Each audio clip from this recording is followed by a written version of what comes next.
ng matinding dagok sa buhay. Mas nadagdagan pa ang mga endorsements para kay Kim Chiu ha. May hugot pa nga ito online na anya. Hindi natatapos ang buhay dahil sa pain and betrayal. Dahil ang buhay ay nagmo-move forward raw. Dapat naman that's the attitude, di ba?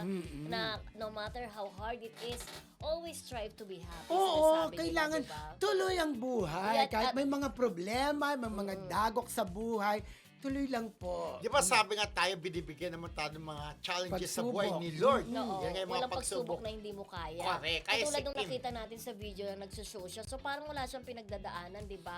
At mas nadagdagan pa nga raw yung mga endorsements niya na makakatulong talaga. Kailangan niya talaga yan para mabawi kung ano man ang nawala sa O, sa kanya. showbiz naman kasi may dalawang mukha, di ba? Oo. Isang masaya at isang malungkot. Kaya nga, di ba, Oo. sabi nga payaso yung kay Kuya Correct. Charles. Naalala ko siya Tsaka, sa kantang Sending. that show the must Clowns. go on. I like, gusto ko yung kanta na yun. Nakakayak, di ba? Pag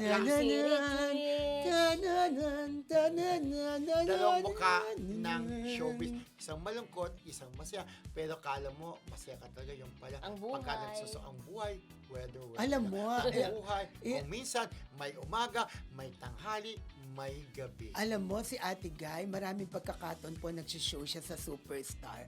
Dati, na ang bigat-bigat ng problema niya, pero Pag nasa stage, pero the show must go on. Parang si Kim Chiu din po yan. oo. Si Kim Chiu, madalagpasan niya yan, di ba? Oo. Yan, sa dami ng mga support system from her friends, di ba? Lalo na kay Paolo Abilino, di ba? Basta huwag ka mag-alala, Kim, nandito ako lagi sa'yo, hindi kita pababayaan. Huwag kang Sinabi niya yun? sumuko. Sinabi ni Paolo. Huwag kang Yung talaga. malumo. Kasi sabi ni Paolo, Oo. hindi nga daw siya tumatanggap ngayon ng mga work just to be with Kim. True. Kumbaga sinusuportan yung moral support nandun dahil mahal niya si Kim. Di ba? Oo. Yes. Kaya pala sa isang endorsement ni Paolo, parang hindi siya nakapunta doon, ha?